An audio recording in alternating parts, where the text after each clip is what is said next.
Hi, good afternoon, and a warm welcome to everyone who's joined us today for this, our Commercial Contracts webinar. This is the third in a series of COVID-19 focused webinars, really to try to make sense of the huge changes we're seeing across the country in our businesses. And we think it's really important that we get together as a community to share ideas at this crucial time. Hi, I'm David Goodbrand, a partner at Berners Paul. I sit in our technology and commercial team and also lead the firm's privacy practice. I am joined today by Colin Miller and Callum Sinclair, who are both partners in our technology and commercial team. Callum, Colin, can you hear me? Yes, we can hear you. We can, thanks. Good stuff, great. Well, it's really great to see so many of you joining us, and I'm sure there'll be a few others joining in the next few minutes. So what are we going to cover today? We are going to have a look at some aspects of commercial contracts that we really all are needing to turn our attention to and think about in the next week while, which is mitigating the effects of change, force majeure, frustration, understanding your legal options, and also some specific aspects of technology agreements. So the rapid global spread of COVID-19 virus is presenting unprecedented challenges to businesses, governments, and communities across the world. What started as a health crisis and the human costs in terms of numbers of cases and deaths attributable to COVID is widely reported in our media on a day-to-day basis. And this surreal dystopian reality is something that I think we're all really going to have to get used to. But it's much more than that. It is widely regarded as the largest health, economic, societal, and political disruptive event that any of us have seen in our lifetime. Our focus today is on the real economic, operational, and business impacts to your businesses and organizations. And the pace of change and impact is fast and dynamic. We've seen workplace shutdowns, disruption of production and supply chains, port closures, suspension of air travel. We've also seen the sharp fall in oil prices, the meltdown of the global markets, two interest rate cuts in the UK and within a week, countrywide restrictions, and potentially more hard-hitting lockdown measures may be introduced. We're also seeing real staffing and resourcing issues with a combination of social distancing, all of us working from home, self-isolating, and the schools closing later today will simply compound these issues within our businesses. In the last few weeks, this has brought real pressures, most notably on the airline, restaurant, travel, retail, and leisure sector. But other businesses are at risk and are struggling to function effectively and fully meet their contractual obligations. Whilst we have seen public health emergencies in the past, the size, scale, and overall impact of COVID on our daily lives and our business operations is something that none of us have experienced before. So, mitigating the effects. I think clear message from us is don't panic and act carefully. I think we all need to be calm, we need to be considerate, we need to be understanding, but crucially, we need to be informed. So what are your key contracts? I think it's important to identify key suppliers, key customers, key contracts at this time, and assess the critical elements of your supply chain and business operations. I think all of us are probably reviewing relevant contracts so we know each side's contractual obligations and rights of third parties, and noting in particular any contracts where time is of the essence. Don't assume that you or the other party will necessarily be in breach of contractual obligations for non-performance. That's another important point. Communicate with your suppliers, customers, and partners. I think this time we do need to reach out to our partners and others to speak to them. It's important to understand your legal position, but it's important to keep the dialogue going with your suppliers, customers, and partners, and for ongoing contract performance. Maybe we'll be looking to impose minimum service requirements on a temporary basis over the next wee while, or discussing other options with your partners to minimize losses and disruption to your business. I think it's great to have these conversations, but they need to be carefully crafted so that you are not compromising your legal position. Speak to your insurers. Callum will touch on this later on, but it's important you do engage with insurers to ascertain the nature of any insurance policies you have in place, which may cover business interruption, supply chain, or other losses, including any third-party claims. So speak to your insurers. And it's also important to consider carefully what steps you and your contracting party can take now to reduce the impact and minimize loss. Some businesses may need to consider whether they can find alternative sources of supply at short notice, and also whether their contracts actually permit or allow this. You should also consider downstream contracts with your own customers. Are you protected in the event that supply chain disruption makes it difficult to fulfill orders to your customers? And consider whether any contractual terms might be required to be changed or varied by agreement now in light of restrictions that have been imposed or might be imposed in the future. An example of that might be to agree that disputes are resolved by arbitration, mediation, or some other form which is more flexible than traditional litigation. Perhaps specifically saying using video conferencing technology or other technologies, avoiding travel and attend court hearings. So be pragmatic, be empathetic, be considerate, but do act boldly and with purpose and determination if indeed that is necessary. Force majeure. English law contracts and Scots law contracts require ongoing performance in principle. That requirement is absolute. That is, a party affected by COVID outbreak is required to perform its obligations and will potentially be liable to its counterparty for a failure to do so. There's two key exceptions to this rule, one being the operation of force majeure, the other being frustration, which we'll speak about later. I'm going to look at force majeure just now. As parties struggle with some of the fallout, I think it's fairly likely, in fact, we're already seeing a rise in force majeure type claims. By way of a reminder, force majeure clauses are used to temporarily or permanently, if that is the way they're written, excuse the performance of one or more parties to a contract. They're a way of allocating contractual risk and excuse one of the parties from liability where the parties experience unforeseen events. However, it should be noted that the term force majeure really has no recognised meaning in either English or Scots law. Therefore, if a party wants to use any force majeure provisions as a way of smoothing out some of the uncertainties and disruption that COVID has brought about, you're really going to have to review your contracts carefully.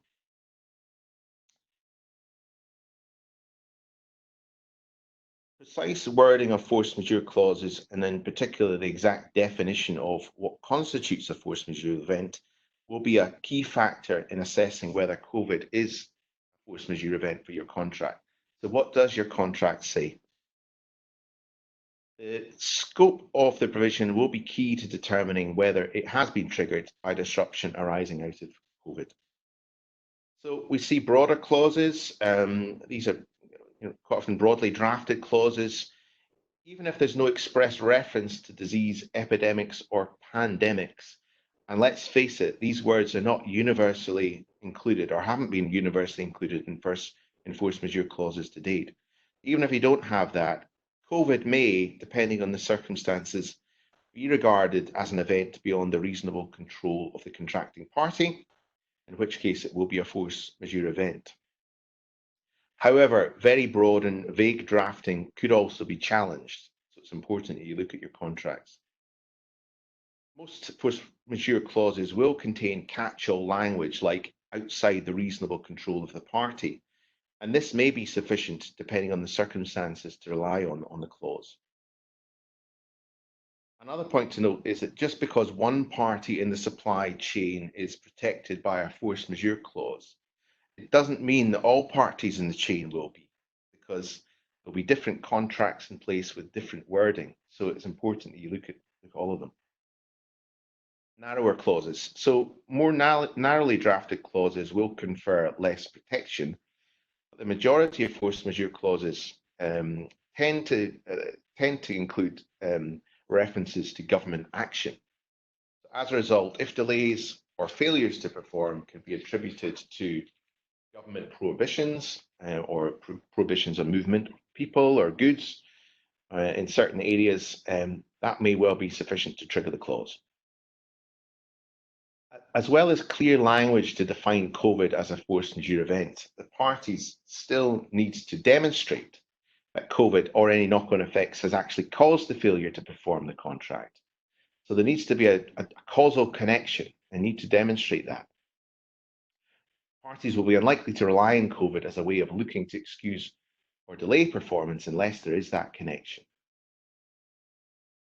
Anyone wanting to rely on force majeure ought to obtain evidence as to how the COVID has affected their business and caused critical delays. So we are recommending you keep detailed records of any critical path analysis, service schedule issues, and build a record base of relevant data of evidence to protect your position and indeed your any losses. It's also fairly common to see reasonably foreseeable events being excluded from the definition of force majeure. Could it be argued that COVID was reasonably foreseeable? I mean, we already have and live with a number of other COVID-type viruses, as I understand it. Could it be argued that this was just a new strain, albeit a much stronger and deadlier one? You will see interesting conversations in the courts in future years. As we've mentioned earlier, think carefully about whether triggering such a clause would be in the long-term interests of your business or whether another solution would be preferable.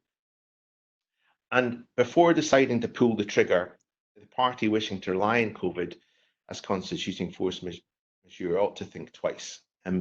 If you wrongfully declare a force majeure event, then such actions could be seen by the other party as a repudiatory or other breach of contract, and you could face a counterclaim. So you need to go into this with your eyes open and be informed.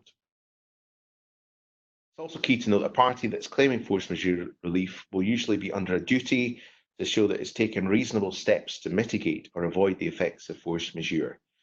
So what steps can you take now to reduce exposure? You might wish to consider halting ongoing activity to prevent further expenditure or looking for alternative methods to assess necessary supplies. Not only is this a way of stemming potential losses, but it actually also may be a requirement if you're considering making a contractual claim. Extended periods of force majeure can lead also to the right for one or more of the parties to terminate the contract. And if the parties don't wish this to happen, it's important to engage in discussions now, as soon as possible. It may also be preferable for these to be held on a without prejudice basis.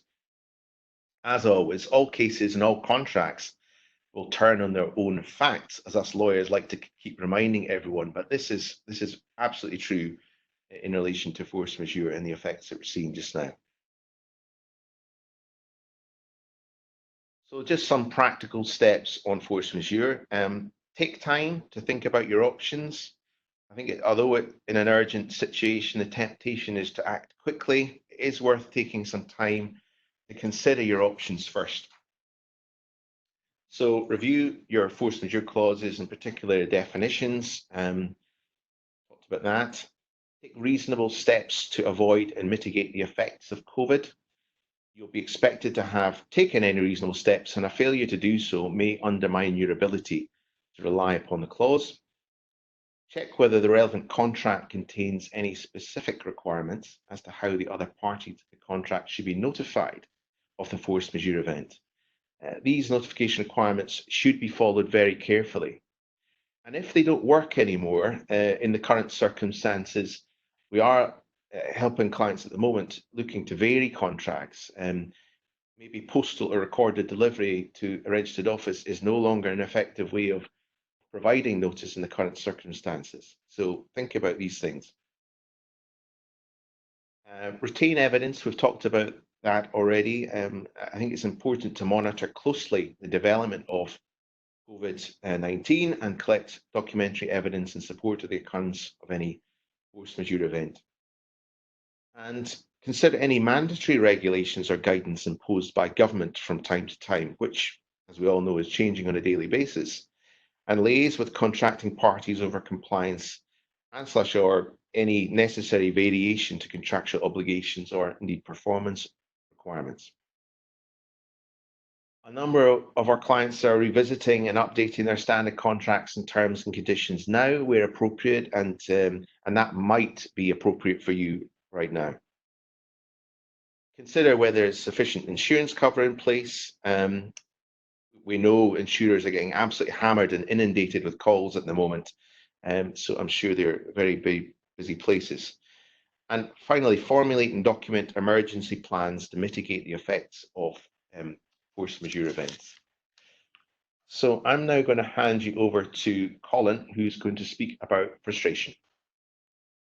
Okay, thank you, David, and good afternoon, everyone. So I'm going to say a few words about this doctrine of frustration that has been used by parties when they're entering into disputes now in the context of this virus. So the doctrine of frustration basically says that it relieves parties of their obligations under a contract if there's a so-called frustrating event. Now, generally speaking, historically, this has never been a particularly attractive argument to rely on because it's been very rarely permitted by the courts. I think in that context, if you go on to the next slide, I can hopefully show you the key issues that need to be addressed and has resulted in this doctrine being really permitted. So you have to, first of all, show that the event must occur long after the contract is formed. It must not in any way be due to the fault or partly due to the fault of either of the parties. And it must be beyond what the parties ever contemplated when they entered into the contract. So that's why, for example, if there is a force majeure clause in your contract which specifies circumstances such as epidemic or government embargo, then in those circumstances you cannot rely on the doctrine of frustration. And equally, I think it's going to be very difficult now, if anyone's negotiating contracts at the moment, and any contracts entered into, I think from the moment that the coronavirus began to obtain media coverage, is unlikely to be capable of being frustrated.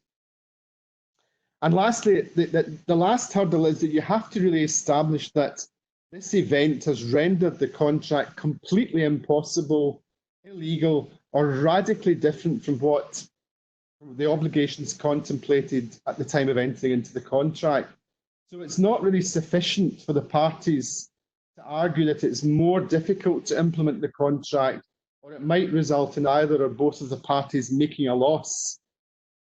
So I think if we turn to the next slide, I can give you a couple of examples of how this has worked in practice. So the first example is actually just some advice we gave a client last year. So we acted for a retailer that operated from a shopping centre in a city centre. And that retailer also operated from a designer outlet on the outskirts of the city. And then all of a sudden, the landlord of the city centre shopping centre decided to change the nature of that centre into a designer outlet, where all products had to be sold at discounted prices. So unfortunately, our client had accepted a restrictive covenant in its lease for the outlet centre on the outskirts of the city, namely not to operate with any other outlet store within a certain radius of the shopping centre. Now, as a result of the landlord's actions in the city centre shopping centre, that rendered our client immediately in breach of its restrictive covenant with the landlord. But that was really through no fault or any actions on the part of our client, completely out with its control. Now, in that case, we were lucky because we were able to negotiate a settlement with the landlords because there were grounds for challenging the restrictive covenant under competition law. However, we did look at this issue of frustration. And in that particular case, we advised that really it was not enough to constitute frustration, because although the actions of the landlord had resulted in our clients being in breach of its contract, it did not really render the contract impossible because our client was still able to trade from both stores. The other case I wanted to mention was a more recent case of the European Medicines Agency, when it had entered into a lease for unbuilt premises, a 25-year lease with no break clause. Now, it did that, it signed the lease back in 2014, long before the EU referendum, and indeed in 2017 when the UK notified the EU of its intention to withdraw from the EU. So at that stage, the European Medicines Agency decided to move its headquarters to Amsterdam because it was a European institution. And then it struggled to sublet this particular property. And they tried to then get out of it by arguing that Brexit had frustrated the lease. So they had argued that it was unlawful for the European Medicines Agency to continue to operate and pay rental on UK premises after the UK left the EU, on the basis that it was a European institution and would have been ultra vires. But this was equally rejected by the courts, and the courts said that although Brexit might not have been reasonably foreseeable back in 2014, it was nevertheless foreseeable that this agency could have voluntarily left the premises at some date in the future. So in that case as well, the event neither rendered the contract impossible or illegal. So I think companies will struggle with leases because the parties are expected to put some provisions in their lease to cater for future events. And I think it's reasonably foreseeable a tenant could be forced out of a property for particular reasons, but equally foreseeable that they take steps to mitigate this by subletting the property. So having said that, I think if we go on to the next slide, I think there are still some arguments that you can use to support frustration in this context of the coronavirus. And the first thing, to rely on frustration, we have to, as I said, establish that the contract is in some way illegal. So this could apply here if there is a government embargo, for example, on manufacturing or compulsory closures of factories and shops, or indeed an embargo on public gatherings of more than a certain number of people. I think in those circumstances, we may be able to rely on frustration. But I don't think this will apply at the moment where the government is merely issuing recommendations or guidance. But that's where we are at the moment. But who knows what we will experience, say, next week, for example. The other thing we need to rely on is that the event must render the contract impossible. And again, that's a particularly high barrier. So as I said earlier, it's not enough that it's more difficult to implement the contract. Or it's going to basically be a waste of time and no one's going to make any money out of it. And that comes up a lot with contracts where individuals are hired to perform particular services because of their particular skills. And I think in those circumstances, the courts are likely to go and look at this and consider whether someone else could have acted on the individual's behalf and therefore not be deemed to be impossible. So one issue that might come up, for example, that certainly a client has already mentioned to me is, can you argue frustration if in fact it's impossible to perform the contract because you've no staff to do the job?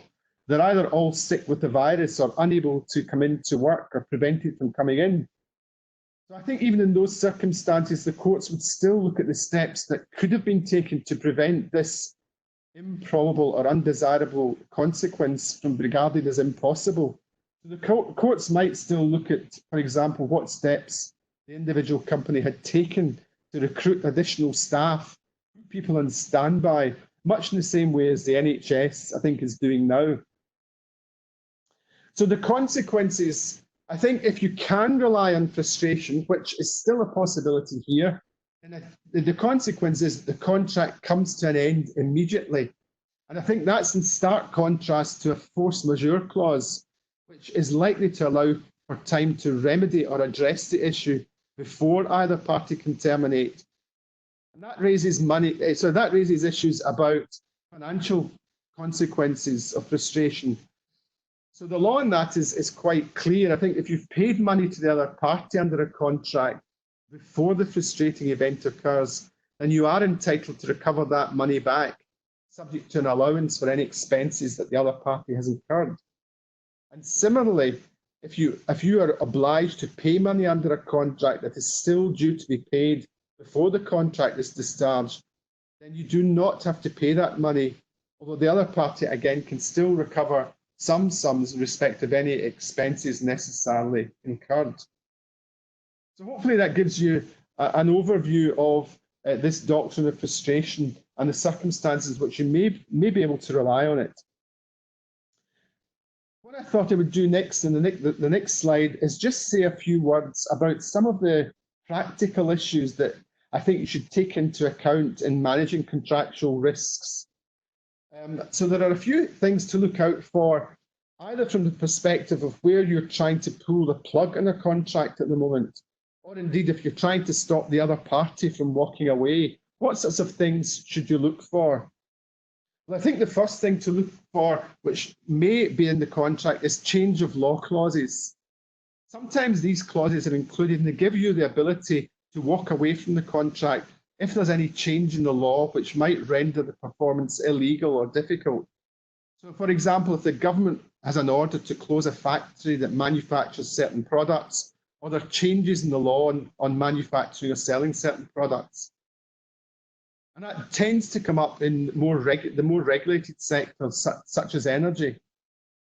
Another clause to look out for is material adverse changes.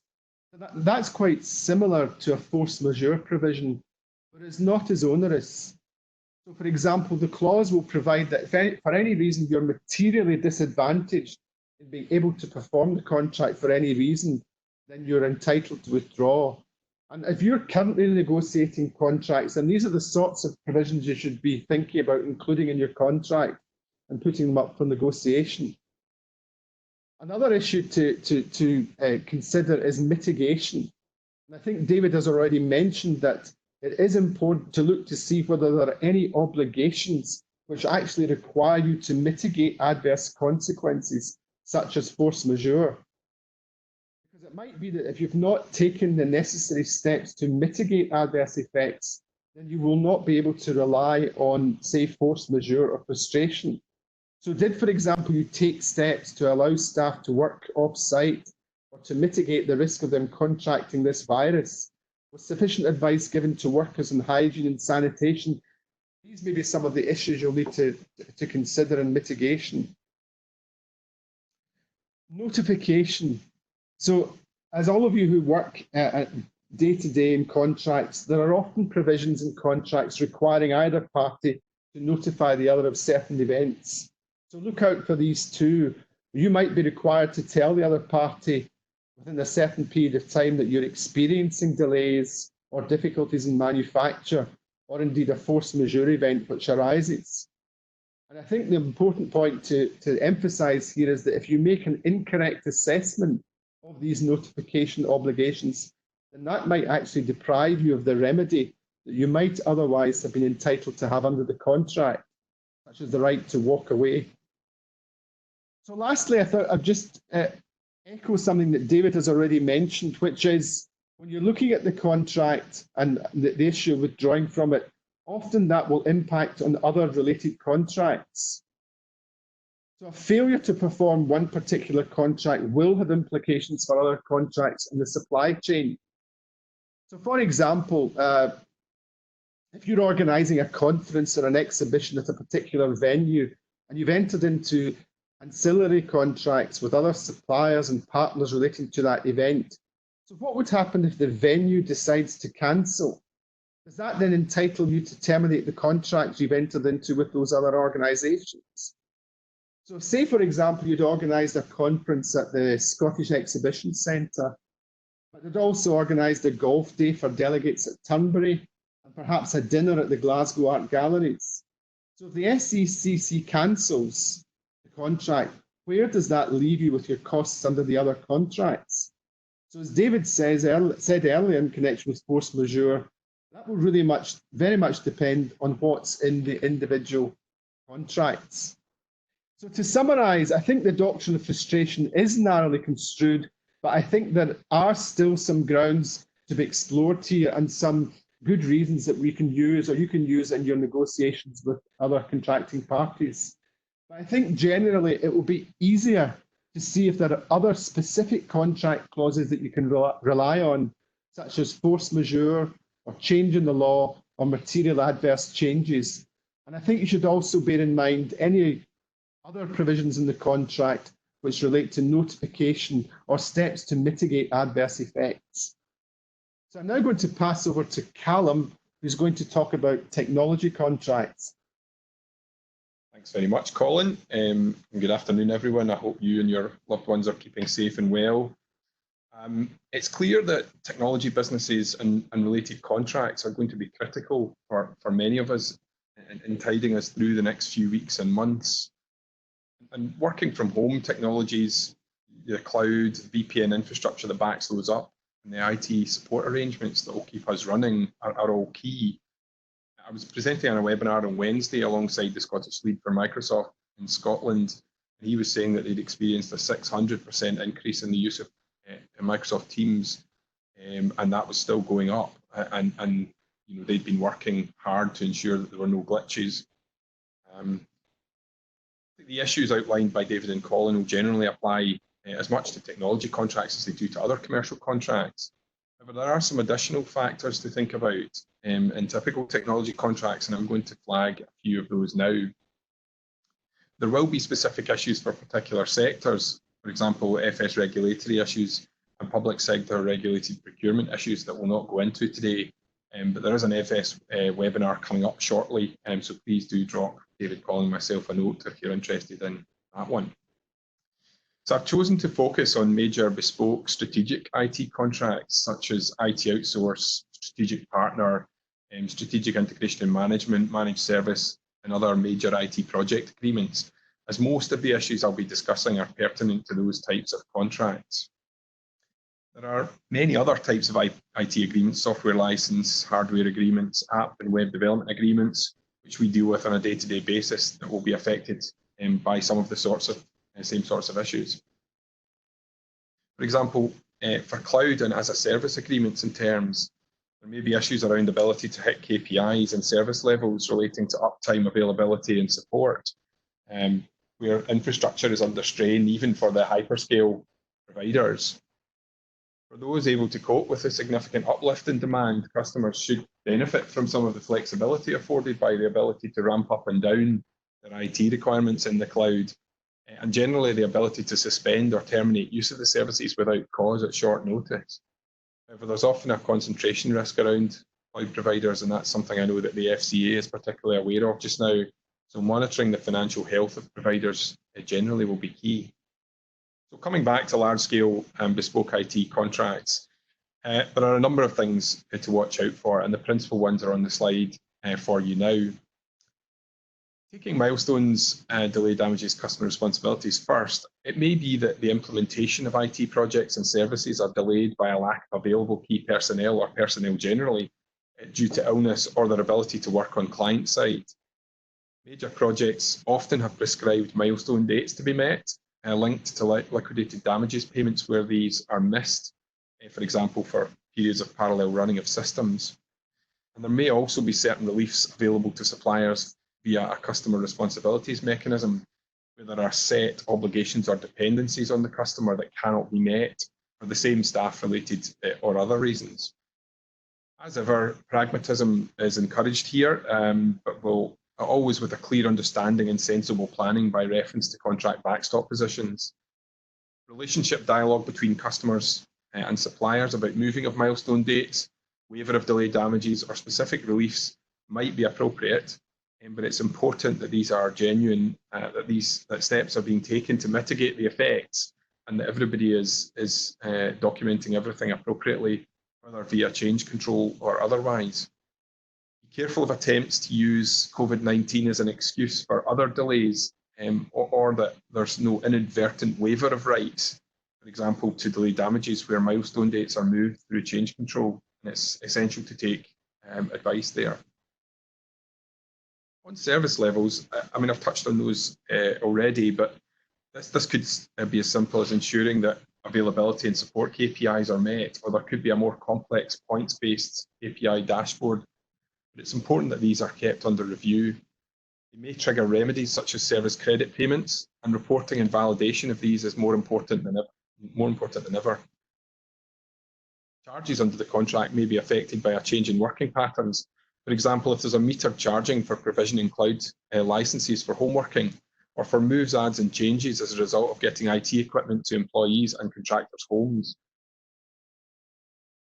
On supply chain rights, there might be a need to step up monitoring of performance and financial health of subcontractors, and to ensure that provisions, for example, in relation to payment of subcontractors, are being complied with.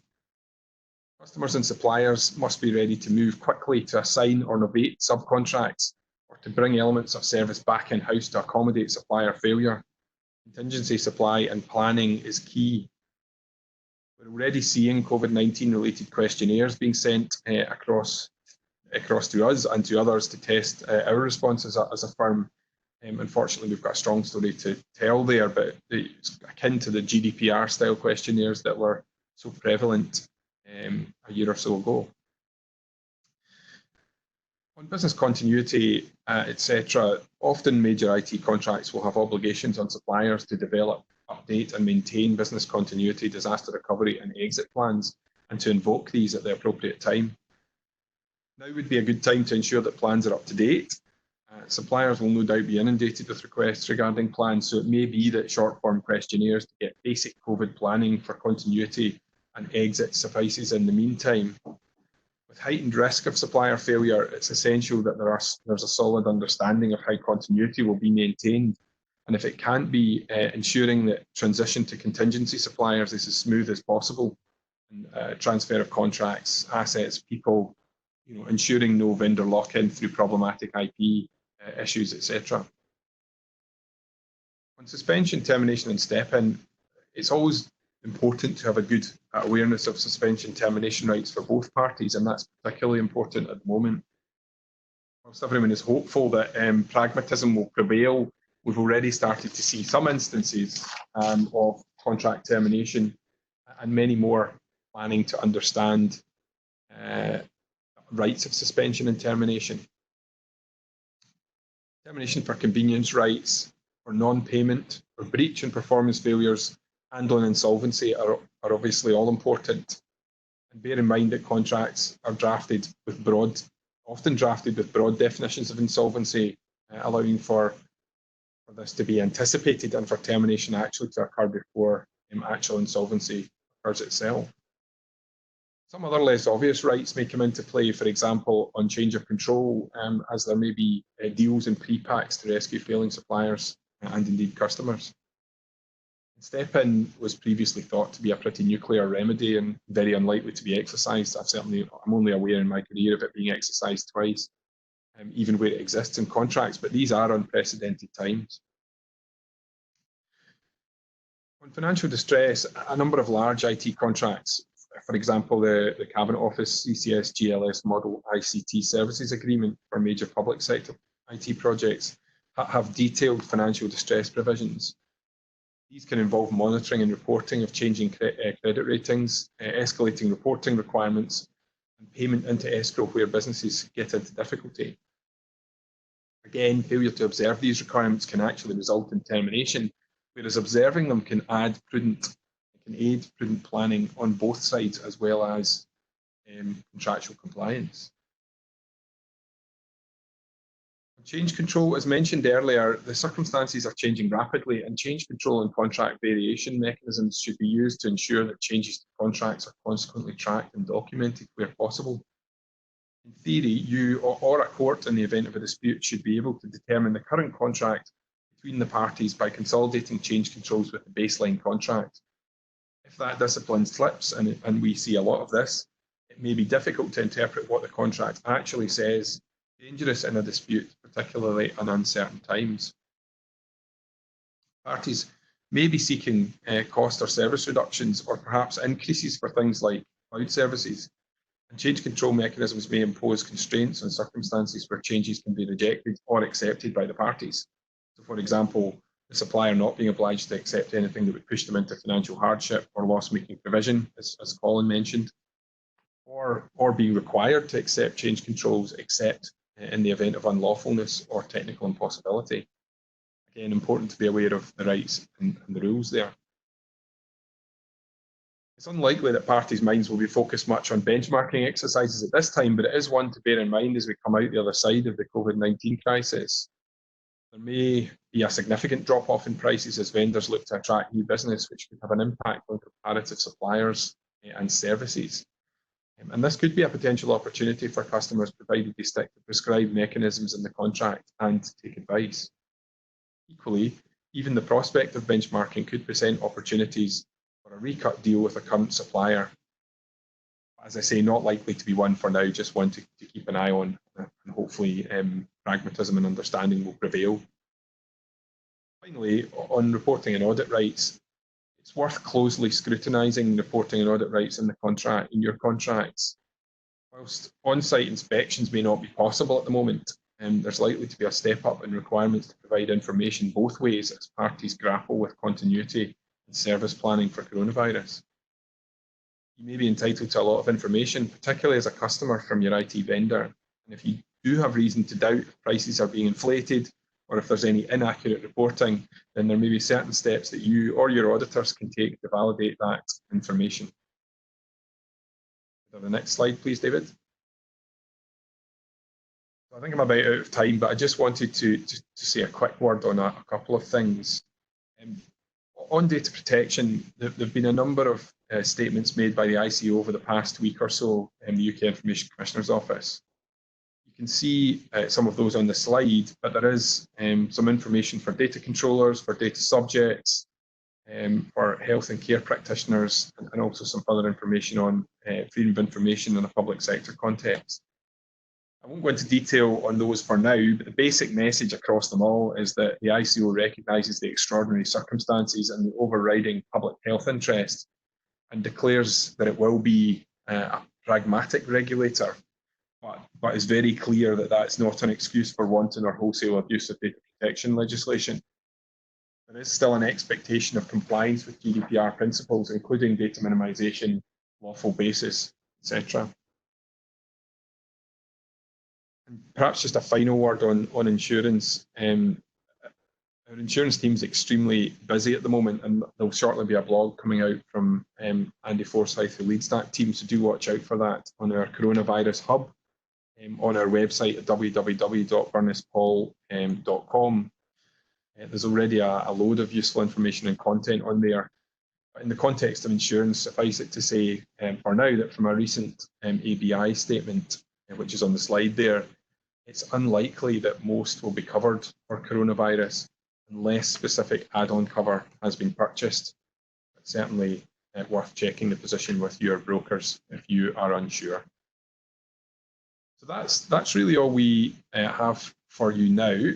So I think we can take some questions in the chat window now. So please do type your questions there, and we'll give you just a moment to do that and submit those. Thanks, Callum. David here again. We have a couple of questions which I'll just throw out to all three of us, if that's okay. So the first question is about financial hardship. So assuming pandemics are covered by the force majeure clause, would financial hardship, which is previously not reasonably foreseeable, would that be covered by a force majeure event and excuse payment obligations under force majeure provision? So financial hardship. Any thoughts, Colin and Callum?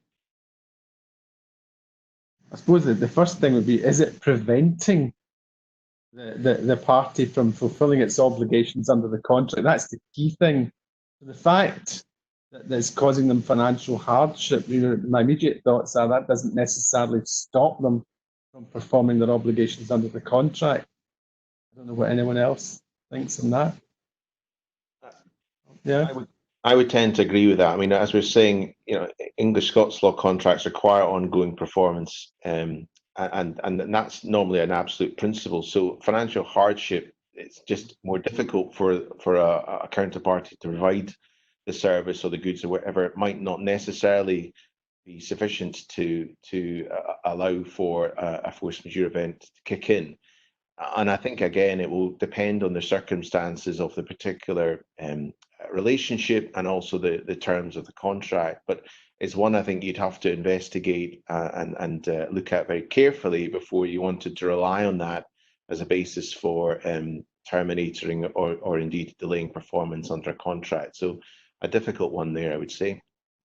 Yeah, and making sure that you're keeping documented evidence of any particular financial hardship or a basis for relying on that to rely on force majeure. The importance of mitigating the effects and documenting your efforts on that front can't be overstated at the moment. There's also, I suppose, other practical issues that we're all grappling with at the moment, and most organisations will have specific individuals who have authority to sign documents on their behalf. And one of the questions that we're seeing that's coming is, do we expect to see a wider adoption of e-signatures? Callum, Colin, do you want to pick up that? Yeah, I'm happy to take that one, David. So I think that's already happening, and we have been receiving a number of queries from clients around e-signatures, and in particular